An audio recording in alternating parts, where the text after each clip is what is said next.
Hello and welcome to episode 11 of the u3a radio podcast, which this month has writing and singing at its core.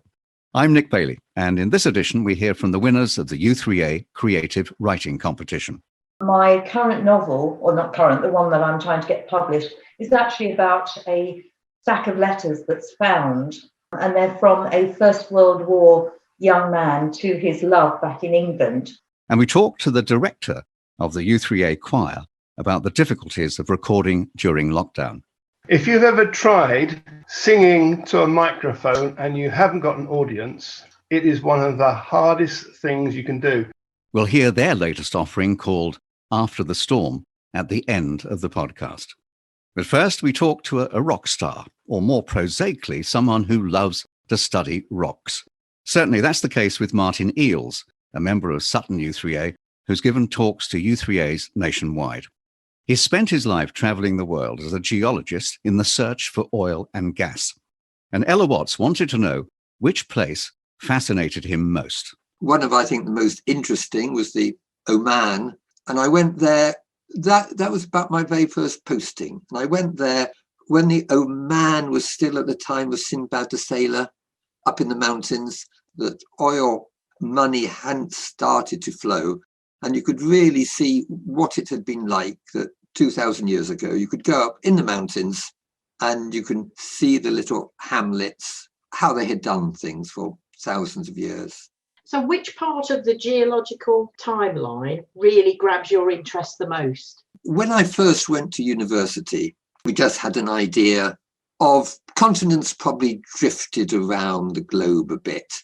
But we really didn't understand why, and many people rejected that. And then we came up with this idea of plate tectonics. And my early research was actually in looking at how continents did move around and why they moved around. The first time we really recognized this, we went back to about 500 million years or so ago. And so this was the start of what we call complex life, at the start of an era we call the Paleozoic, which is just Greek for ancient life. And so that's when you first had your first trilobites, for example. It was an era which we could look at in detail. And I said, it was when you had the burst of evolution. It was lovely and warm then. Life loves warmth, high oxygen, and high CO2. Life has to have all of that. So it was a very good time that we could get a kickstart. Are these the sort of topics that you cover in your talks? I do a number of talks nationally. Yes, I've talked a bit about the plate tectonics and continental drift. I'll be having some national talks talking about the Paleozoic. And so the rocks of Britain during the time of 500 million years, 300 million years. Is this the unification of the British Isles? That was one of the first talks I did nationally. And that I find is awfully popular talk in that how did England decide to get unified with Scotland, or perhaps Scotland decided to stay with England? 500 million years ago, we were about 4,000 kilometres apart.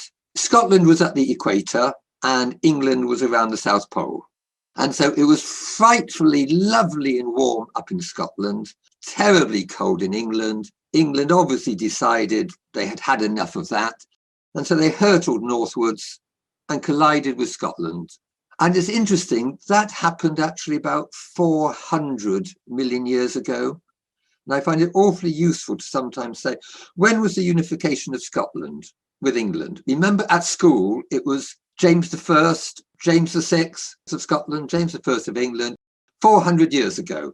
Forget about that. All you need to do is to add a million years and you get the real unification of Britain 400 million years ago. What's the most interesting meal you've had during the course of your career? When I was in Central Asia, for example, and I was staying in a yurt, all sitting around the yurts, and I was the youngest of the crowd, and probably about the first Europeans, or definitely Western Europeans, who had been to that part of the world. So the tradition was, who is the youngest? And the youngest he has to have the goat's head. And so before anybody else could start their meal, I was given the goat's head to start. What did you think of it? It was a little bit bony. Martin Eels with one of his gourmet adventures. I think I would have lied about my age. Martin has more online talks in November and December, and for details, visit the events page at u3a.org.uk. The results of this year's U3a Creative Writing Competition, in partnership with Bloomsbury, have recently been announced. The task was to write an original story of no more than 1,500 words on the theme of unexpected, and over 380 members responded. Panels of regional judges received all the stories anonymously, and as you can imagine, choosing the top 3 from so many entries must have been very difficult. I have 2 of the winners with me now, Lynn Carroll from Crediton U3a, who came first, and Karen McCready from Bognor Regis, who came third. Unfortunately, Jane Morgan from Peterborough, who came second, doesn't have access to Zoom, but I'll be reading part of her story later. So I'll go in reverse order and speak to Karen first. Karen, welcome. Have you entered creative writing competitions before? Yes, I have, and I've been fortunate enough to be relatively successful in getting short stories into anthologies and that sort of thing for about the last sort of 10 years or so. Yeah, it's still, with that number of entries, it's always a thrill to come in the top 3. Was writing part of your career? No, not my career, but it's something that I've always been interested in. I was at school, I was always scribbling stories for my mates, and I did a bit of fan fiction and stuff as I was getting older. But it's only the last sort of 10, 15 years that I've managed to make enough time in my day since I moved to Bognor that I've been able to write stories, and also I've had 3 novels published as well in the last 3 years. And this is not self-published. These are through a proper publishing house. Is that right? I was fortunate to get a 3-book deal with a publisher called Mirror World, who pay me quite good royalties. And my book is called Unreachable Skies, and then the whole trilogy has that. The book 2 is Exile, and book 3 is Ascent. It is science fiction. Well, I mean, that's every author's dream, isn't it, to get published? Yeah, it did take me 18 months to get the book deal, but it was worth it in the end. Is this something you're going to continue? Would you like to be a full-time author and just live off those earnings? That would be nice, but I'm not sure that I can quite see that happening. But I write really for the enjoyment of writing, and I am currently working on a 4th novel, which is completely separate to the first 3. So I'm going to continue doing it. And does writing come naturally, or do you have to take a long time over it? I do take a while to do it. My first draft is never, ever good enough. And I do go back and revise and edit and run it past people who I know will give me constructive feedback, and then I'll revise some more. So it does take me a while to actually put these things together. But obviously, once I'd got the book deal, then I had to kind of get my act together and make sure that books 2 and 3 actually got completed on time. Now, Karen, you mentioned that your trilogy is sort of science fiction, and I think the story that you submitted to the U3a Creative Writing Competition has a sort of science fiction element to it, doesn't it? Because all the entrants were told to write on the theme of unexpected, we don't want, obviously, to read the end of the story because that would spoil it, because I'm going to direct people to the website later so they can read the story, all stories in their entirety. But if I can get you, Karen, to read just the first part of your story, so to give us an idea of what it's about. Trial and error. When Benjamin Taylor strode through my office wall, I thought I'd been working too hard. It's not every day that PhD students walk through bricks and mortar, and anyway, Ben was the last person I'd have expected to pull such a stunt. He detested practical jokes, kept his head down, questioned, learned, stayed late at the laboratory, and pressed his supervisors for answers we didn't always have. Skinny, scruffy, and extremely bright, it was Ben's drive to succeed that made him exceptional. I truly believed the lad was earmarked for greatness, until the morning he emerged from the plasterwork as dynamic and apparently solid as a lab rat on amphetamines. Professor Brooke, he blurted, pacing about in front of my desk while I mopped up the coffee I'd spilled over the notes for my research paper. Help me. So that's how Karen's story starts. And these stories are really absolutely exceptional. But I won't be a spoiler and give the game away. You'll have to read them yourself. Before I speak to Lynn, I want to mention Jane Morgan, who came second from Peterborough U3a, and her story, A Cup of Tea and a Kind Word. And here's the first paragraph. The elderly taxi driver leapt from his seat as the cab arrived at Waterloo Station. He opened the rear door and saluted as Alexander struggled from his seat to the ground, feeling in his pocket for money. No charge, Gov. Never ask a hero for money. Too bloody grateful for what you did. Somme, was it? The young man steadied himself and grunted his thanks before hobbling slowly into the main entrance. He picked his way to the free buffet and ordered a cup of weak tea and a rock cake. A couple were just leaving, and Alexander took their place at a table by the window. An elderly woman appeared and asked if she could take the other spare seat. He nodded. However, engrossed in his own troubles, the rules of politeness drummed into him by his father and prep school were automatic. He just hoped the old dear wouldn't want to talk. Predictably, she did. So that's Jane's story. But I'm now going to speak to Lynn Carroll, who was first place in this competition. Lynn, welcome. And we're going to hear part of your story, The Road to Lille, shortly.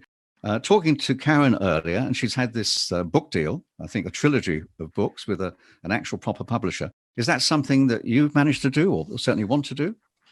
I'm envious. I have finished a novel, and I'm on my second novel. The first one, I'm ploughing at the moment through submitting to publishers and literary agents. I've had 3 rejections so far, so I'll keep plugging on. I understand that it's part of the process, so I'm still keen, but I'm working on my second novel as I go. And like Karen was saying, I get great enjoyment from the feedback that I get from people, and also I learn from it a great deal. Well, Karen said her preferred style of writing is, or subject matter is science fiction. Do you have a particular subject that you like to write about? I'm definitely more towards the women's fiction, not chick lit. It's definitely a story, but aimed really, I'm being a bit sexist about this, but the genre is women's fiction. But it's very much a story, but often there's a historical bent to it. My current novel, or not current, the one that I'm trying to get published, is actually about a stack of letters that's found. And they're from a First World War young man to his love back in England. So there are parallels with the current time, because the woman who finds them is actually a widow of an army officer who was killed in Afghanistan. So there is the contrast between what the young man's going through in the trenches and his change of attitude from his excitement at actually going abroad, being sent to war, going and fight for his country, right through to the investigation that the modern time woman does to try and find out who this young man was and who he was writing to. Did you have an arts connection with your career? People tell me I should be writing. Why am I not writing thrillers or crime? Because I was actually in criminal justice. I was in the police force, and then I was in criminal justice and training. So all through my career, I've written reports and criminal justice training materials and speeches. But it's so wonderful. I've loved being able to get back like I was at school. As Karen said, I was always scribbling at school, loved it. It was my subject, was English, and particularly writing. It's been wonderful to be able to get back to fiction, to be creative, instead of being very factual and very serious subjects like homicide and domestic violence. I could write a novel very easily about those. But I'm loving being back to being creative, and I love history. So although I would not call what I write historical novels, they definitely have a historical bent to them and a lot of research. That's certainly what comes across in the story that you've written for this competition, The Road to Lille. There's history, there's war. Again, I'm not going to give anything away, but can I get you to read the first paragraph of your story? Of course. Well, this is Second World War. That's not giving anything away. It's called The Road to Lille. They hadn't anticipated moonlight. The forecast had predicted low cloud cover. They swooped onto the cornfield like two jellyfish drifting to the seabed. Olivia dashed to the hedge which bordered the field, scooping and wrapping her parachute as fast as at any time during her training. She stuffed the silken bundle into the base of the hedge and squatted down, checking her pocket for the map while attempting to slow her breathing. Sweat was creeping down her back and her mouth felt dry. She watched as Hopkins landed and disappeared, leaving the field still and silent. Their orders had been to separate and have no further contact. So far, so good. The story, because I read all of it, had me on the edge of my seat. I mean, I must say, it was fantastic. So I'd love to read any of your books once they are published or even before they're published.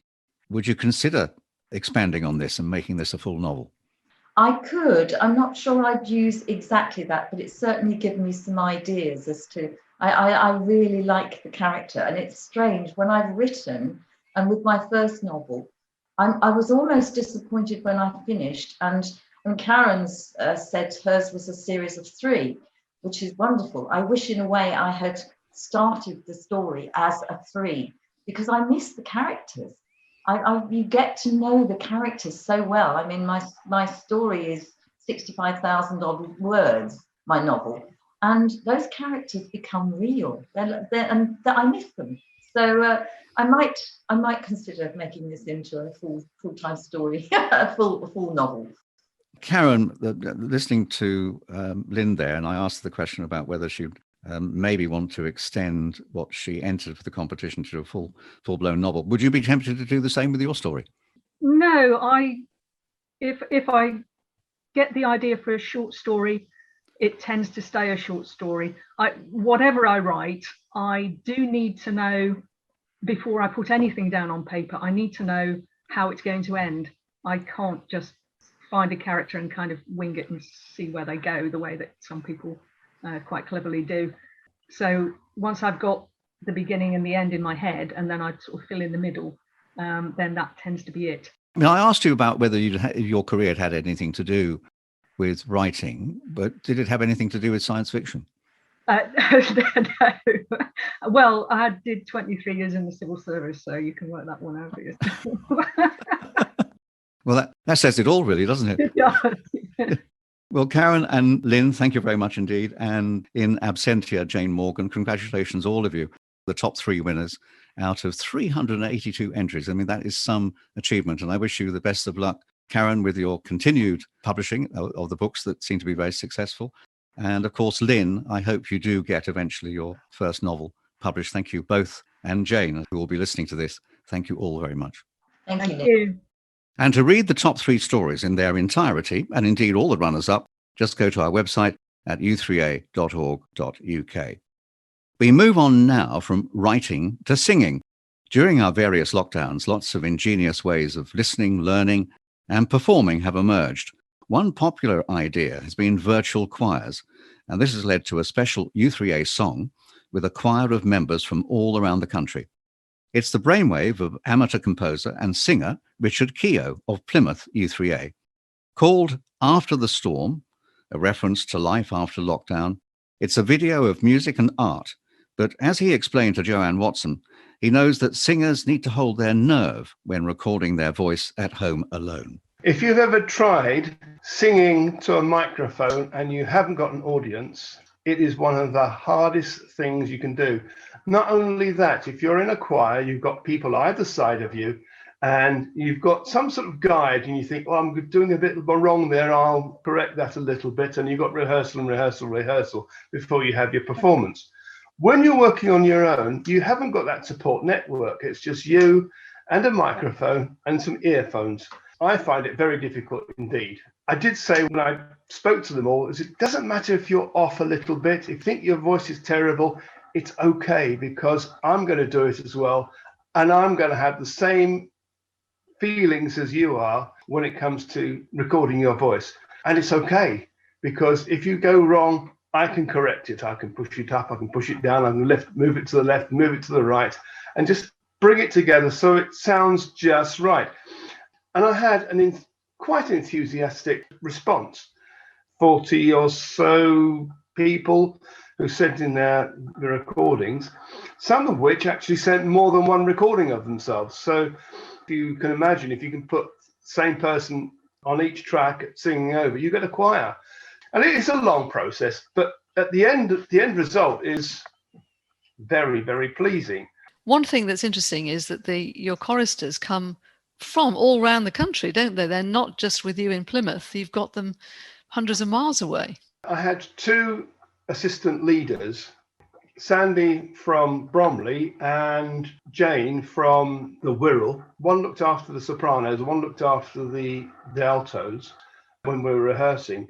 But we had people from Scotland all the way down Britain, loads of u3as I've never even heard of, all over the country. Now, one interesting thing is it's not just a song, but it's actually a video with photographs and some great photos that have been contributed as well. So was that part of the original idea? Yeah, absolutely. And we had some tremendous contributions. The end product I had in mind would be the music and a chance for people to display their art and photographic work to the theme of After the Storm. It's called After the Storm. So what I want to know, Richard, is does it have a happy ending? We hope so. We would like it to have a happy and joyful and sunny ending. The intention was to come to a big crescendo at the end, and it seemed to work really well with the singers, because they really rose to the occasion.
The u3a choir with After the Storm, composed by Richard Keogh and featuring pictures submitted by u3a members. And it's u3a members who keep this podcast going, either by being directly involved or by suggesting stories. Maybe you've published a novel, or you've done an amazing feat for charity, or perhaps now that life is gradually coming back to normal, you can eventually realize a long-held ambition. Email us at communications@u3a.org, and we could be sharing your story nationwide. And that's it for this episode. My thanks to Joanne Watson and Ella Watts for the interviews, and to Ella for producing the podcast. Until next time, this is Nick Bailey saying goodbye.